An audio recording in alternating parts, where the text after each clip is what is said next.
And we're back. Friends, thank you so much for tuning. Well, let's count our blessings and let's take our hats off to the patriots, those who are standing up to tyranny in Virginia as that criminal governor tries to seize the guns.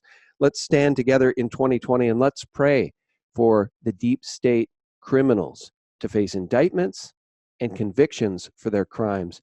Friends, it's my great pleasure to welcome back to the show my good friend, Dr. B, and my new friend, the deep researcher, the sharp edge. Dr. B, how are you? Doing wonderful. How are you? I'm doing pretty well myself. Thank you so much for asking. Despite YouTube trying to kill this channel, and friends, this won't get the view count it got in 2019. As you all know, YouTube has changed their algorithms and selectively targeted some channels for destruction.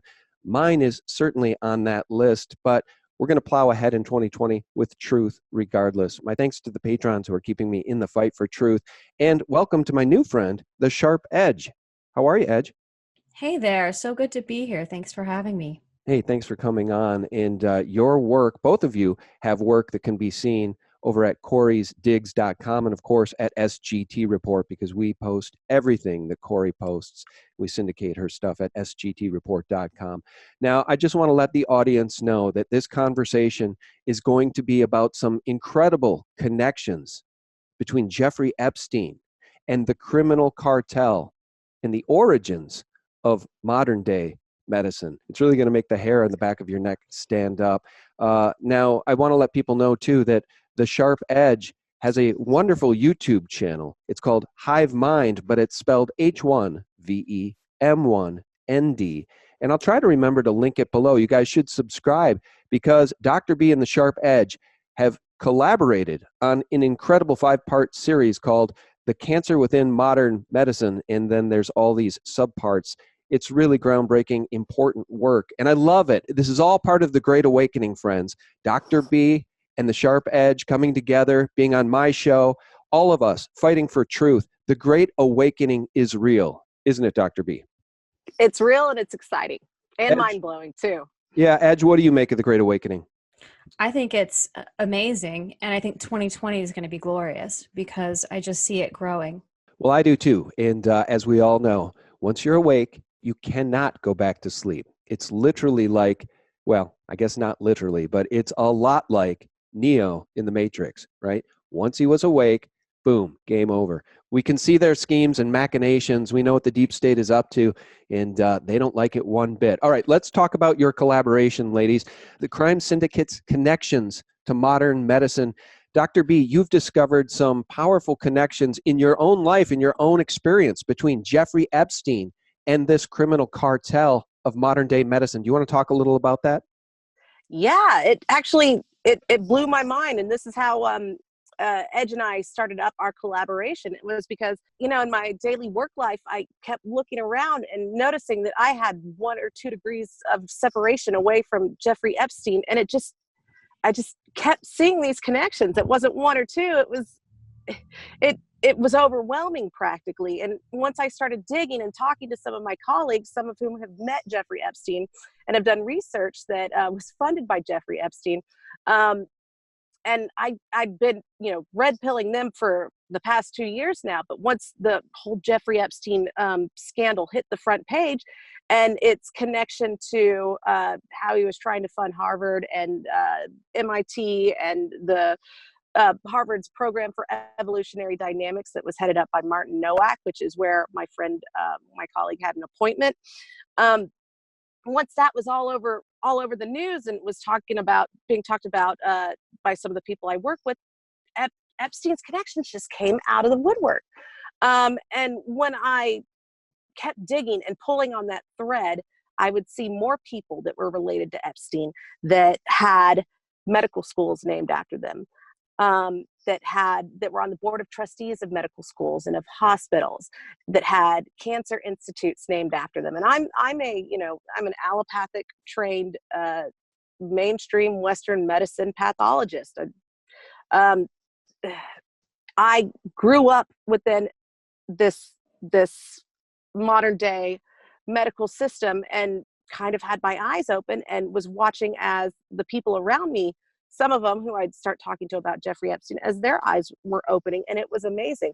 So for instance, the way that Edge and I first collaborated, the first connection was this friend of mine had written all these papers with Martin Nowak. First of all, he was the Harvard biologist, the mathematical biologist that Jeffrey Epstein brought down to his island, where it turns out that later on, if you look at Jeffrey Epstein's testimony in front of the Virgin Island Economic Development Commission in 2012, he was talking about how he had this cancer hospital in New York and how he wanted to create this DNA database where he would do data mining for DNA genes associated with cancer, and to be able to have this computer algorithm program that would filter through and look to see which people based on their DNA would be susceptible to which drugs, which, you know, it sounds promising and exciting if you're narrow,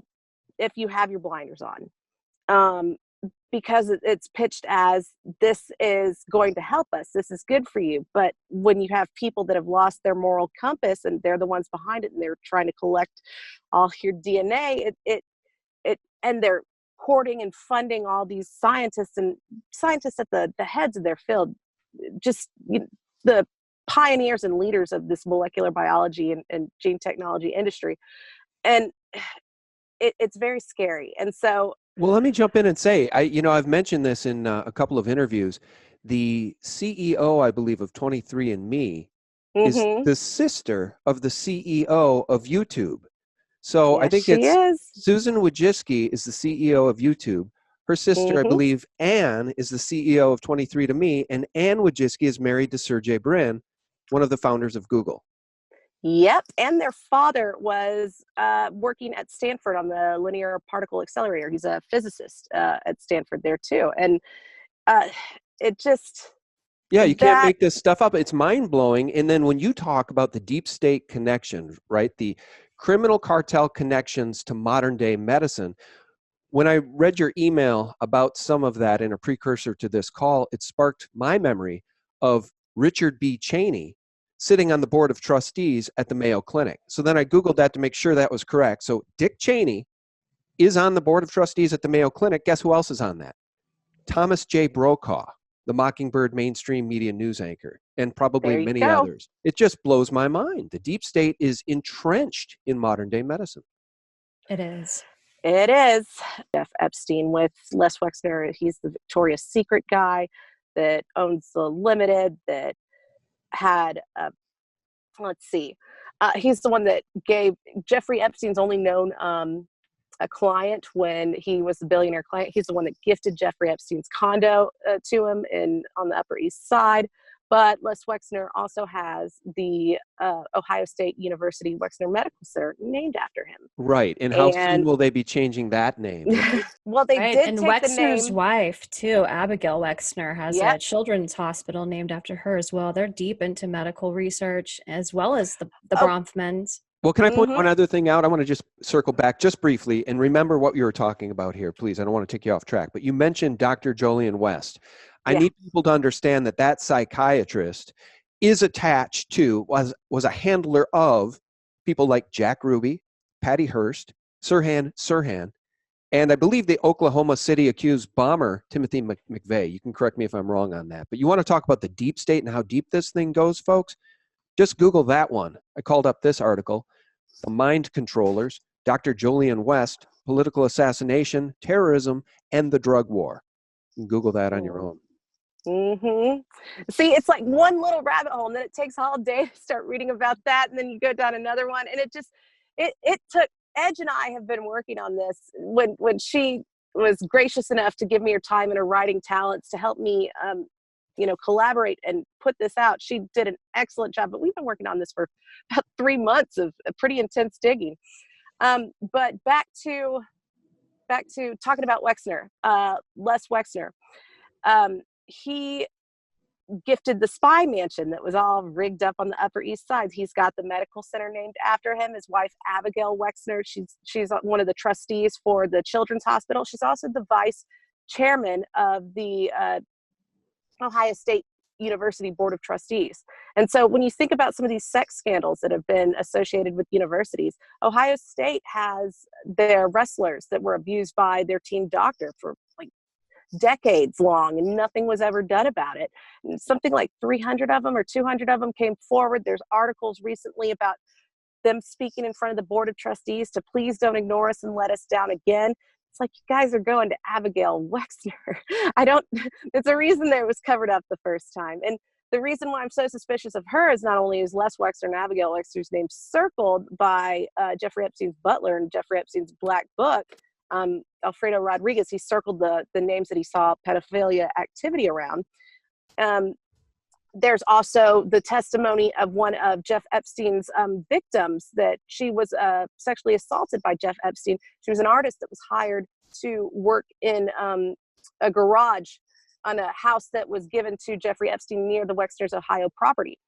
And it was within view of the Wexner's main house, although it wasn't technically on their property. But security guards, the security team, they were in charge of letting this woman who was the artist working on this project in the garage, her name was Maria Farmer. She had to call up and ask Abigail's permission to leave. And the security guards were responsible for escorting her. Well, when she got molested by Jeffrey Epstein, she called the police and nothing happened. They did not come out. She tried to leave. The security guards stopped her and would not let her leave. She was finally let go. 12 hours later, I believe, if there's some good articles out there that go through this. 12 hours later, when her dad showed up, her dad drove all the way up to rescue her. So to say that, oh, maybe Abigail Wexner doesn't know anything about this. No. She's there. She's vice chairman of the board of trustees for that entire university system and on the board of trustees for the hospital. It's just, Can I say something big picture? I think that what is becoming clear because of just this conversation, but certainly because of the Epstein connections to Wexner, and you mentioned the mansion, right, donated to Epstein. It was wired for the purposes of blackmail, right? So I think what's becoming clear about all of this, these people, I think this entire criminal cartel is a trust. As I consider this and the weight of some of the things you've even said just on this call, it's a trust in that once you are part of this criminal cartel, be you Wexner or Epstein, if you're part of this cartel, being part of the trust, you may get earthly wealth, but it's all going back into the trust. You know what I mean? So Wexner may have made his multi-billions from Victoria's Secret and The Limited and his retail empire, but it all got poured back into the trust, the deep state trust. And that's how they fund people like Epstein and the rest of the deep state and the child sex trafficking and all this hidden stuff. And then when we talk about CRISPR and we talk about these DNA companies, do you guys realize that the US military just recently issued a warning to its military members about these DNA companies, calling them a potential security threat? I want people to understand what's going on here. As we consider vaccines and the damage done to our children and the deep state mockingbird mainstream media shooting down anybody that challenges the safety and efficacy of vaccines, they don't care if your kid gets autism. In fact, they like it because it destroys families. This entire thing is a deep state satanic trust, and it needs to be dismantled. I don't know how we're going to do it, but I just want to call attention to it. I think it's a trust. It's a deep state financial trust. When you're part of it, you become rich, but all your wealth gets poured back into the trust. Right. And don't get out of it. No. And I think the Dubins in particular, which are attached to Epstein, and many of those who were surrounding Epstein also have committed to, who is it that, there's a pledge that all of the the giving pledge? Warren Yes, Buffett, the giving. Bill Gates, yeah. Oh, yeah, that's right. Remember when Oprah and Bill Gates and Warren Buffett and a bunch of billionaires got together for a secret meeting? This was about 5 or 6, maybe 10 years ago. It was a secret meeting between these billionaires. I'm almost certain that they were talking about depopulation. I mean, that's what the whole movement is with this green movement, UN Agenda 2030, carbon emissions to zero. Human beings are the problem and the plague on the planet, and the only cure is depopulation, right? They're even starting to openly say that in the media. Human beings are a plague, innovate to zero by 2050, Bill Gates. And what is that going to do if they don't give us new technologies, new energy? it's going to depopulate the planet. I think that has a lot to do with the agenda that in their medical research is the eugenics agenda. And that's been going on since the turn of the 20th century. And it's still going on today. They just changed it to genetics and population control and family planning, but it's still the eugenics agenda. We'll get this and we'll go back to Dr. B. I'm so sorry, but when we have these wonderful conversations, it sparks so many thoughts, and there's so many current events and current news items to talk about. Did you just see that the Impossible Burger, the company that makes that thing, there's a cover of a magazine upon which this CEO of this Impossible Burger company is featured, and he's calling the company the most important tech company in the world. Think about that. They're making food. It's a tech company. And then we find out that the Impossible Burger has like 1 million times more estrogen than a normal beef burger. Wow. Interesting. This reminds me of the book Seeds of Destruction, which really, it's written by William Engdahl, and it talks about Kissinger's plans and this New World Order plan to take over our food production with Monsanto. And I'll segue back to Monsanto and how it ties into some of these pharma companies that I've been researching that are funded by Epstein's buddies. But that's a great book that really exposes some of this agenda. And like you said, back meeting billionaires rooms where they're talking about this, that book goes into some of, I'm going off memory too, but I believe it was in the 70s, some of his meetings that minutes were dictated where it was about getting control of the food supply and population control. Right. And that really exposes the agenda, and it's bone chilling. It's really eye opening. It just makes us think about the Nazi agenda, and we're told that we won, World War II and defeated the Nazis, but I think we all know the truth. We didn't. The Project Paperclip truth. Yeah. Yep. Yeah. They brought all the Nazis over here for NASA to, perpetrate that lie on humankind, and their anti-human agenda continues unabated. It does. Yep. It does. It's really, you can still see it, the influence. I've got some good connections on that one too, because oh my goodness, we could go on forever. But Michelin Rickless, he's one of the.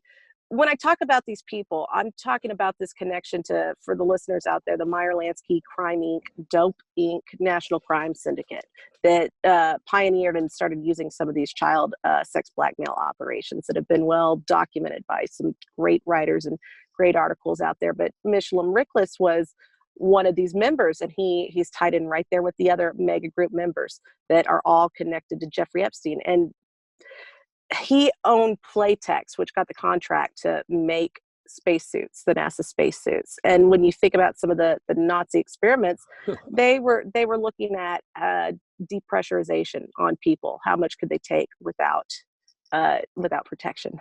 And it's just, ooh. It's unbelievable. There's a YouTube channel, I think it's called, very popular, millions of subscribers. I think it's called Smarter Every Day. And he does pretty good videos, but he interviewed a NASA scientist at, I don't know if it was the Smithsonian or whatever.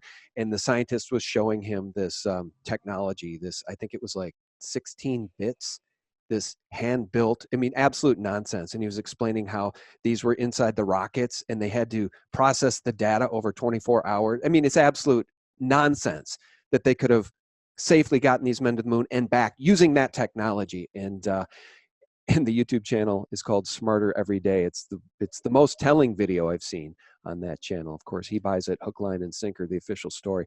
Well, I don't want to get us too off track here, so I'll throw it back to you, Dr. B, and I'll try to simmer down. I'll try to simmer down. No, this is exciting. I'm glad that you guys are getting inspired and want to talk about this. I hope that's what this conversation does, is it generates people to start looking at Epstein's connections, look at what boards they're on, look at who their former business partners were, look at the names of the businesses that they're invested in and how it connects to others. And this is how you untangle this massive web.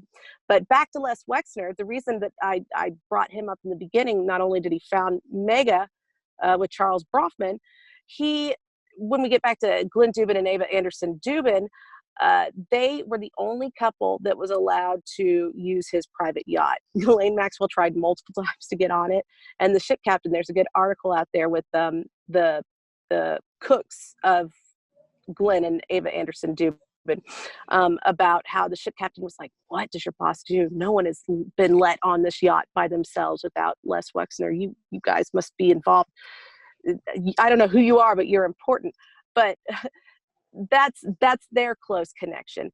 But the Dubins, so there's also came out in the news that Celeste, I think her name's Celeste Dubin, she's the teenage daughter of Ava Anderson Dubin that Jeffrey Epstein wanted to leave a $50 million trust to, or Selena Dubin, if you Google that. And the thing is Alfredo Rodriguez, when he got that notebook taken from him, the black book, it wasn't just filled with Epstein's address book, it was filled with notes that Alfredo Rodriguez had made. And one of those was a note about who Ava Anderson Dubin was and how she was a doctor, former Miss Sweden, and how she's the mother of Naked Pick. And it's like, ooh, and you know, of who? She's the one of Naked Pick, mother of Naked Pick, this teenage daughter of Ava Anderson Dubin. That, and if you read these articles, it talks about how they saw Jeffrey Epstein almost every day, daily. He was still heavily involved in their lives, how they were still best friends. I mean, how he's saying that this is his cancer center that he wants to use to help fight cancer by DNA data mining. He's talking about his partnership, close partnership with the Dubins. And then when Epstein met with Bill Gates, he sent Ava Anderson Dubin and her daughter to Bill Gates' house. And Bill Gates had sent a coworker or someone an email remarking about a beautiful Swedish woman and her daughter. And now that I understand a little bit more about who Ava Anderson's daughter really was and the role that she played, that's very telling. Mm-hmm. And it's eye-opening too, because these people are born into this. You don't get out of this. Your children are raised in this. They follow the bloodlines. That's what Q said. But they also need prayers too, because these are innocent kids when they're born into it, and that you get groomed and brutalized, and it's a process of turning victims into perpetrators too, and the cycle needs to be broken. But getting back to, so we talked about their connection to the hospital. They're also, the Dubins are on the board of trustees for the Icahn School of Medicine at Mount Sinai. Another person that's on the board of trustees that's close friends with Les Wexner, that's also on the part of the mega group, is Ronald Lauder. Ronald Lauder, he's he was the ambassador to Austria at the year that Jeffrey Epstein got his Austrian passport that said he was born in from Saudi Arabia. Oh, convenient. And so there's, it's how do you, and this is known by the Mossad, that how you use diplomatic immunity and you use your diplomatic plants to be able to open up connections for people. And so Ronald Lauder, for the 9/11 people out there, he's they'll recognize his name because he has played a role in 9/11 for the theorists that follow that. So Ronald Lauder was put in charge by Governor George Pataki.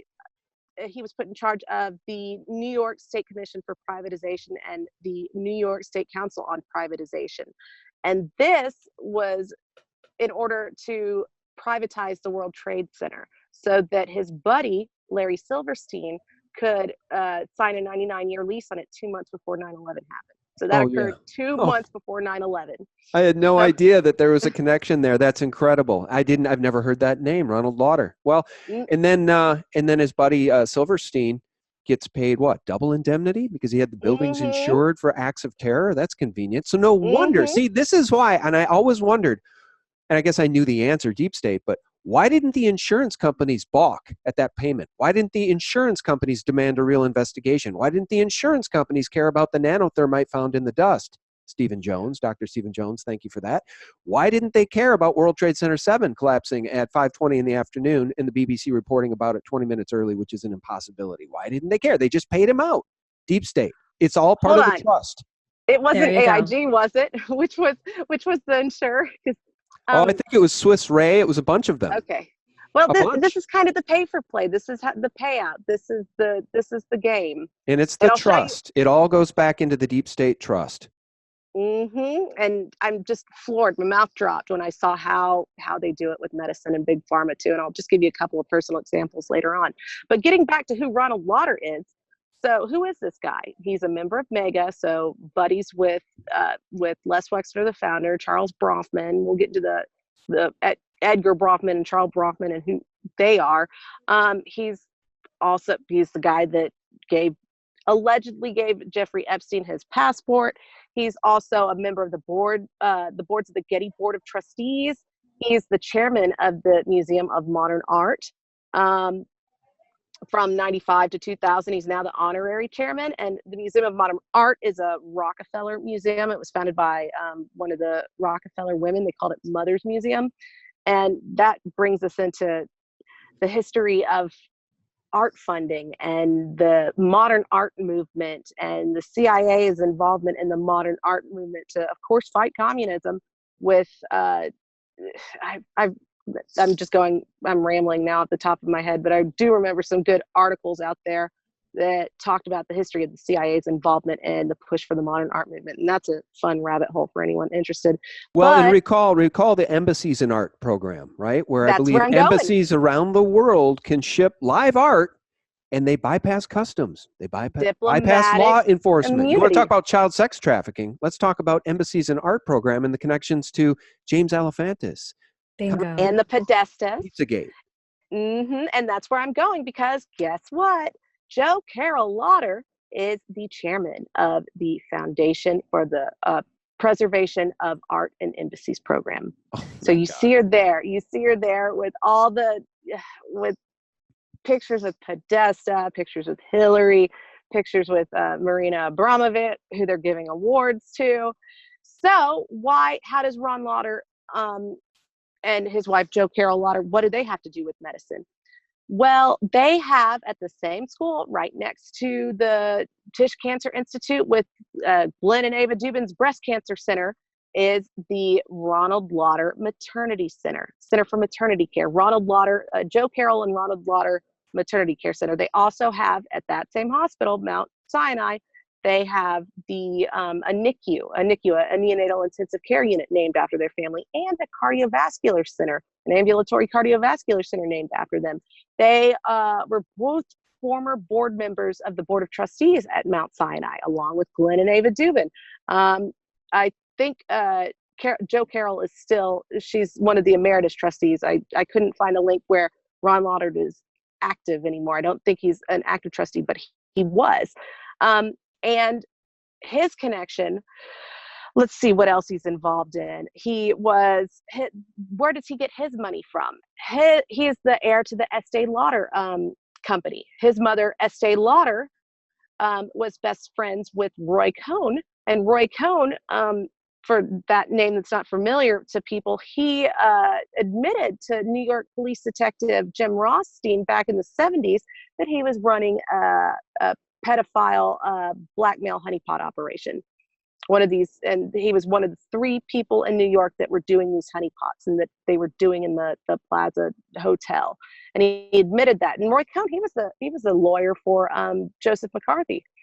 He said it was to fight communism was how they had it set up. But Roy Cohn, who is he? He connects back to the same Meyer Lansky mob syndicate that the dope inc and the crime inc. It's not just human trafficking, it's gun running, it's drug running, it's money laundering, it's casinos, it's sports rigging, it's you name it, every dirty trick in the books.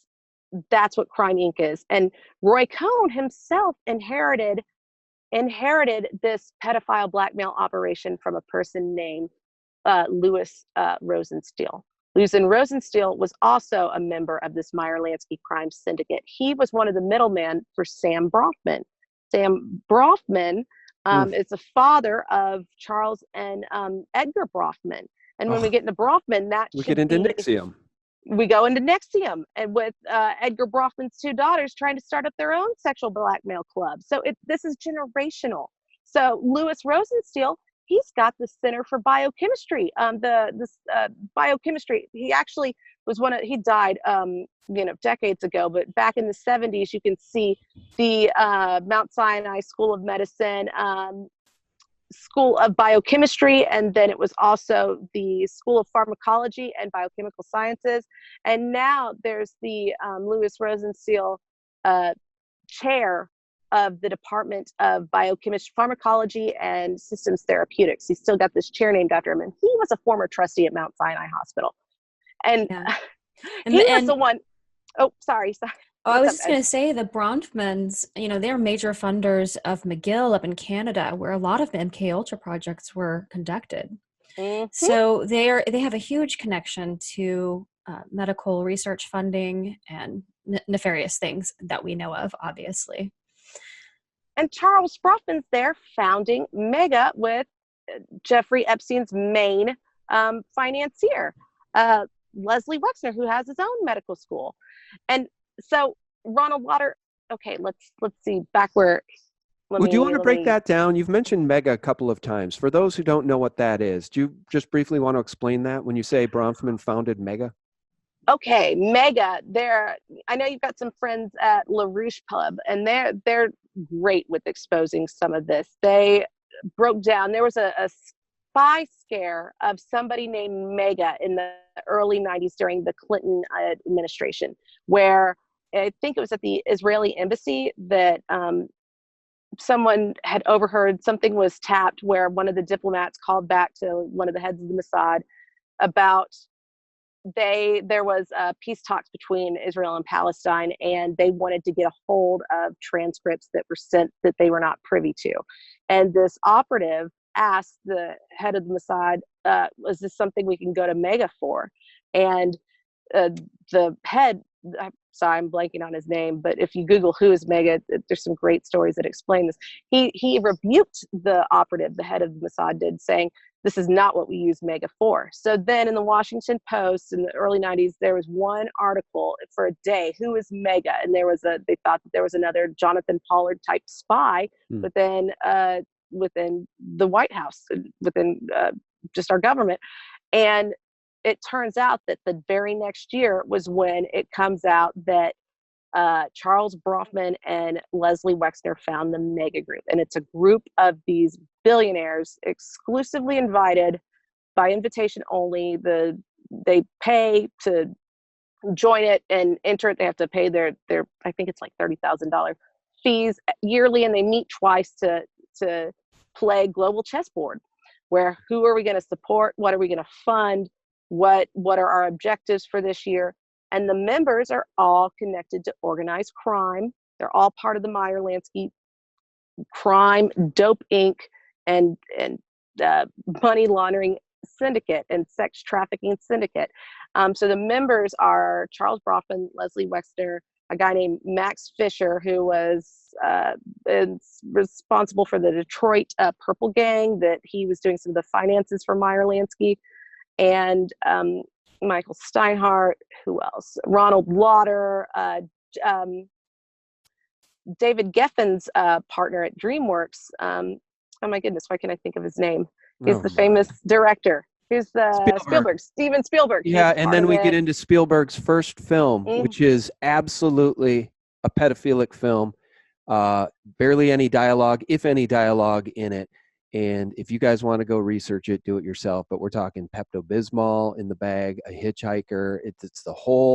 It's literally about pedophilia. And immediately after making that film, an unknown Spielberg was given, I think, a 5 or 6 picture deal and became one of the biggest directors in Hollywood of all time. There you go. So it's unraveling it. And and the Charles Bronfman, I forgot to tell you, right next to the Tisch Cancer Center, the Glenn and Ava Dubin Breast Care Center, the Ronald Lauder Maternity Care and NICU Center, is the Charles Bronfman Institute for Personalized Medicine at the Carl Icahn School of Medicine at Mount Sinai. So he's there funding it too. And Sam Bronfman So this all connects to also United Fruit. Are you familiar with the history of that? The CIA's involvement with all the coups in Central America and all the banana republics Banana that were formed? republics. Yeah, Mm-hmm. a little bit. And I think what I want to just say in regards to this interview is that it's a little depressing because what we're describing here is an international web of the world's wealthiest people and corporations in bed together with diabolical plans to basically fleece humanity and then Yeah, depopulate it. So I'm not yeah. sure how we're going to beat this thing. When we talk about hopefully indictments in 2020 of deep state criminals that plotted against our sitting president, that's all fine and dandy. I hope that people like Brennan and Clinton and, Schiff and whoever else is involved in that thing, Comey, I pray to God that there are indictments. But you know what? It's just the very tippy top of the iceberg. I mean, how do we defeat this thing, ladies? Well, Waking this people up first, really, and seeking alternatives. I mean, if we can get more doctors into positions like Dr. B, who are awake and aware, and researchers and scientists who can seek alternatives, that's the hope. And it just starts with waking people up, getting the information out there. we Yeah. got to stop being so compartmentalized. That's the other thing is when you are on your little rat treadmill daily, working 12-hour shifts, and you don't have time to research, trying to raise a family, trying to pay off debt. You're so busy that you're just single-minded focusing on succeeding in your one little corner in your career, and you don't get to see the big picture of how this all connects. And Right. if you don't have enough time on your hands to research it, we're kept busy. Yeah, and it's Is all by design. I mean, the taxation system, this entire system of working a 9 to 5, which in the 50s used to be able to support a family. Father would go work, mother could raise the kids. Now 2 parents have to work. In many cases, it's a 1-parent family. Look at the inner cities. It's all about the destruction of the family. And then you add the taxation system to the story. They're taxing us to death versus, when the thing was implemented, it was, I think, 2% or something to fund a war. And now it's what? For most people, it's 28%, 32%, 45% of your income. We are on a hamster wheel by design. And I think what we should do here, friends, is let's just make a note. Let's just say that what the conversation we've just had is part 1 because it's getting lengthy. And part 2 is going to feature the sharp edge mainly and her research.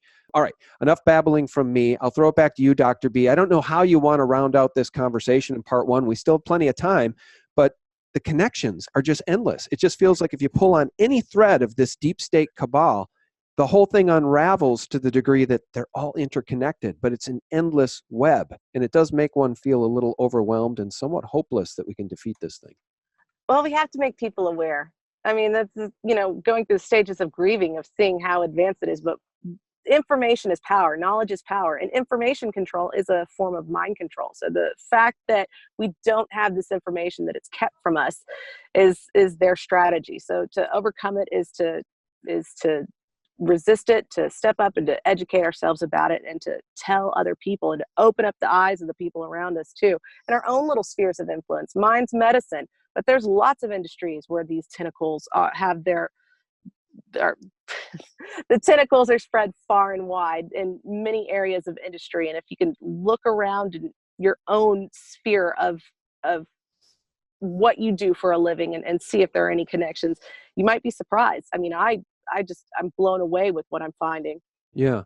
Well, I think one thing I would say, and maybe it's a good segue into our conversation in part 2, and you can round this out for us, Dr. B. We talked about it briefly in one of our previous conversations. When we think about this conversation and the corporations and the connections with these powerful people in modern day medicine, and they sit on these boards and they fund these schools of medicines at these higher institutes of learning, you and I once talked about Dr. Mary's monkey in the CIA trying to form a cancer bioweapon. I think that really ties this all together as we talk about modern medicine, intelligence agencies, in this entire web. It really is an anti-human web designed to hurt us. Maybe you want to talk a little bit about that. Dr. Mary's monkey in the CIA.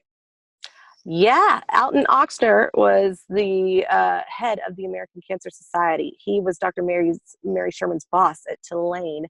in the 1950s and 60s. He was the one that was so sure of the Salk polio vaccine that of the promise for it, that he self-injected not self-injected, but injected his grandchildren with it, and his grandson died from it, and his granddaughter got polio and was paralyzed. And that was a tragedy for him, but he learned from that. And the way that he and Mary, what they were doing was, there were a couple of cancer researchers at the NIH and the National Cancer Institute that had saw that the SV40 was a DNA polyomavirus that was infecting, or that was causing cancer within their lab animals. And they had found it within the polio vaccines, and they were very, very worried that it was going to cause cancer in humans as well. And there are other polyomaviruses that are notorious for causing disease in humans that are part of the same family. And Dr. Mary and Dr. Oxner were worried very much at the time. You can see there's some great books out there that discuss what Dr. Mary knew and what she was trying to do to help stop. The NIH tried to cover it up, that it was still, that the polio vaccines still were contaminated with SV40, this monkey virus. And she was trying to develop another vaccine to help stop it from preventing cancer in all these hundreds of thousands of children that were injected between 1955 and the early 1960s. And Dr. Oxner, he turns out that he was treating all of the South American dictators and Central American dictators. He was their doctor. He was financed by Clint Murchison, who the JFK researchers will know who that is. He had his hospital in part funded by that. And when we get back to, United Fruit and the banana republics and things like that, that's the deep state overthrowing countries of leaders that they can't control. So that this is, CIA, Alan Dulles, throwing out people that won't play the game and installing their puppets, who then give all of the national resources away. And the corporations end up raping the country and keeping people at slave wages. And they just own the system. So he's treating them. But he's also allegedly got some very interesting connections to the Nazis who fled Germany and South America. And he turns out that he was heavily involved with developing a cancer bioweapon to cause cancer. And it's a long and convoluted story of how Dr. Mary gets involved with this, and how the goal was, in this anti-communist scare, the tenor of the time was the threat of it. It was seen as something patriotic, and that they were going to take out Castro with this weaponized cancer. And it just to try to think of how to condense it, because it's a long story. Well, but if we think about it in modern terms again, let's just bring it back to today and the attack on humanity and how it continues, right? We've talked about Bill Gates, the connection between these billionaires. Nobody pushes harder for vaccines globally than Bill Gates. In fact, there's that famous TED Talk when he's talking about the problem with carbon emissions and trying to innovate to zero by 2050. And he says, if we do this and these other things, he's talking about vaccines. He's talking about the problem of global population being overcrowded, too much population. He says, if we do family planning, abortions, right? If we do vaccines, if we do these things correctly, we can bring that number down by maybe 10 or 15%. He's talking about reducing the population via abortion and vaccines. We talk about SB40 and the vaccines causing cancer. They've known about this for years. Then explain to me how there are polio outbreaks in Africa being caused by, according to The Guardian, a mutation of the strain in the vaccine is causing these polio outbreaks. It seems to be a problem that never ends, right? These vaccines are injuring. The polio vaccine is causing polio, and yet Bill Gates continues to push vaccines like it's his number one priority in his life.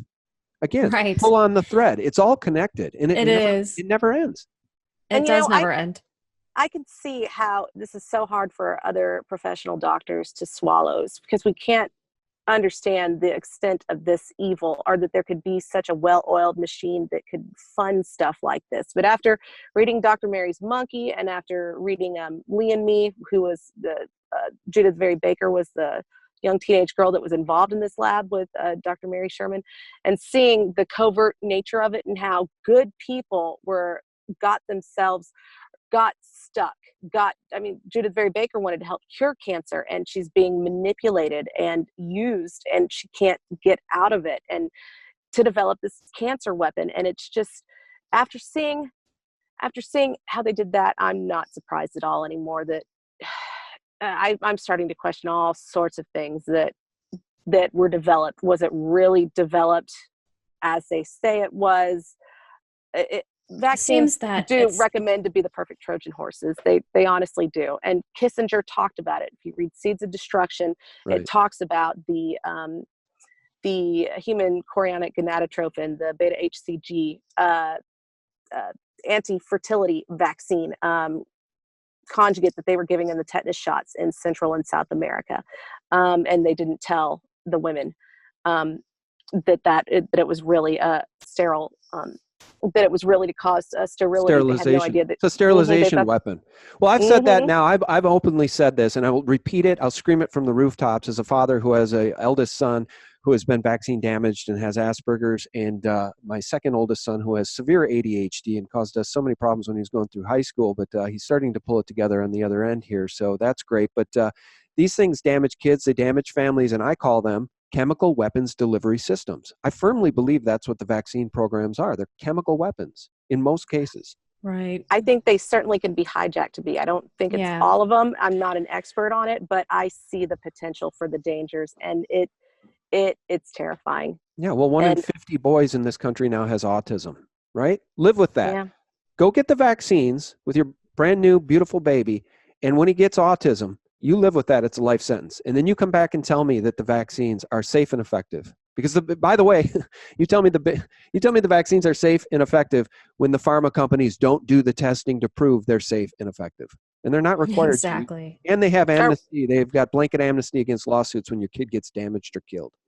Yep. And when you find out some of the people that are funding these pharma companies and how they're connected to it, I don't think we have time to give some of my examples, but it's bone chilling. It really, I hope that people out there that, roll their eyes and won't even look at the evidence of questioning how vaccines could be used for nefarious purposes, when on the surface, just like anything, you're not going to get people to swallow poison and say, here, it's poison. You use it for something good. You have a front, and then you have nefarious purposes behind it. And exactly. it could be a great Trojan horse. The one thing I wanted to say about getting back to, I didn't mean to derail it, but how it connects with Central America and with the testing of and the influence of this cabal. Sam Brofman, he used to give out Brofman prizes in public health in the 60s to Central American countries. And you have one of the directors of the American Public Health Association. He was the vice president. He received one of these Brofman prizes, and it's one of these cubes. It has it's on its side, so it looks like the 666, the Enron cube, and it was for public health. And the guy quoted, he is talking about, until Central America gets control of their population. He was the head of nutrition center down in Central America in Guatemala, and talking about starvation and malnutrition.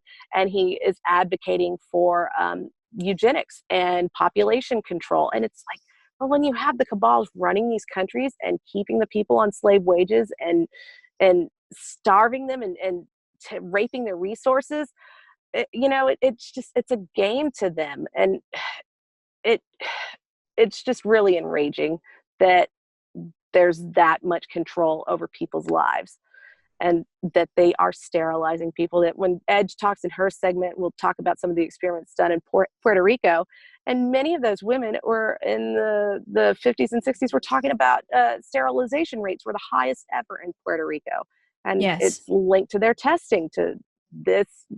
And I mean, the Kenyan doctors that discovered it linked in some of their tetanus vaccines when they sent it to labs. They found the beta HCG molecule that was tied to it. It was there. It was present. This is real. That Seeds of Destruction book, they talk about Kissinger's agenda to get this done, and it's heartbreaking. Well, what we see is that, when you look at the grand scope of things, they work off the backs of good researchers, good doctors. Hold on, Edge, is Yes? Sean here? I don't see him. I'm here. How long have we? Okay. Oh, you are. Oh, I'm sorry. I didn't mean to interrupt. No, I Okay. wanted Edge to be able to get a word in edgewise.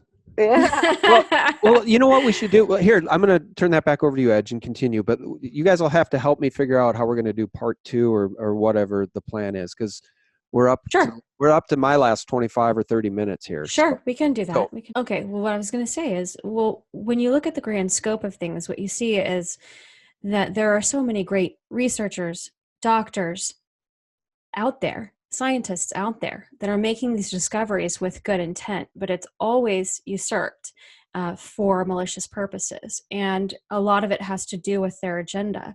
First of all, it's primarily to make money. What we've seen with the pharmaceutical agenda, obviously.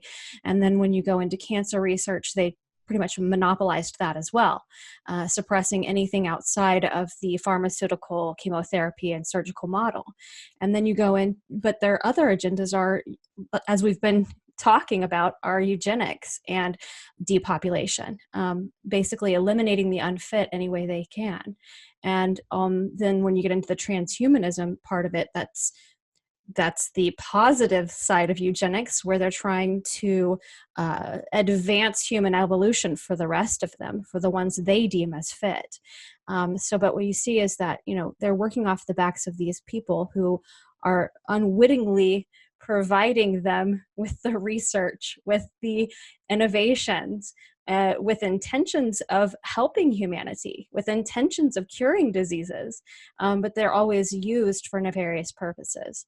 And you see this as an ongoing theme through the 5-part series. It's the same characters who are usurping the agenda for their own purposes. Well, that's very well said. And I think that's a great tease for part 2 of this conversation. And I think I'll split it into 2 parts just because it's so important. I want more people to listen to this than might otherwise if it's a 2-hour conversation. And I really do need to start getting these things up on iTunes and turning them into basically a SGT Report podcast. Maybe I'll try to do that here in 2020. I should have done it a long time ago, guys. Why don't we do this, ladies, as we round out the conversation?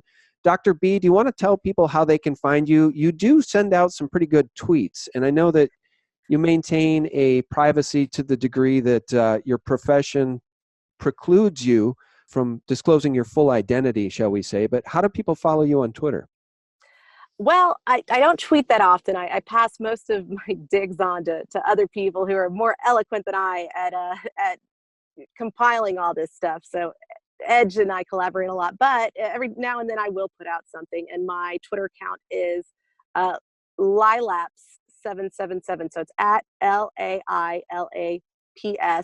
777. And another Twitter account that I just wanted to give a quick shout out, because this is another person that might be helping and putting out a lot of great connections that really tie into, we're on the same thread of following these connections at Mount Sinai and to many other hospitals. And that account is Stone Turner.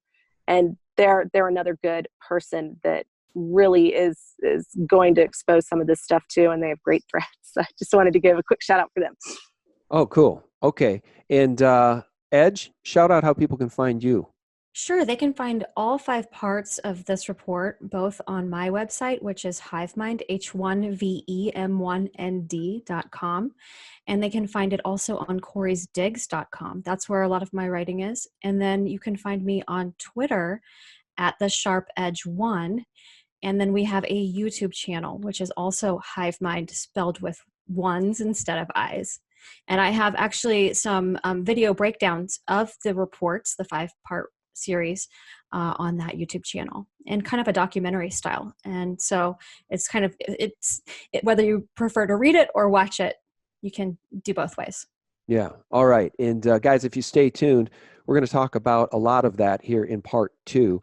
So this concludes part 1 of my conversation with my new friend, the Sharp Edge, and my dear and older friend now. I've known you a while, Dr. B. Thank you so much to both of you for what you do. Dr. B, thanks. Oh, thank you. And Sharp Edge, thank you. Thank you so much for having me on. Yeah, my pleasure. Guys, thank you so much for tuning in. I wish you all a very happy and justice-filled 2020. And for real news 24/7, you can find us at sgtreport.com, the antidote to corporate propaganda. And stay tuned for part 2. God bless. Bye-bye.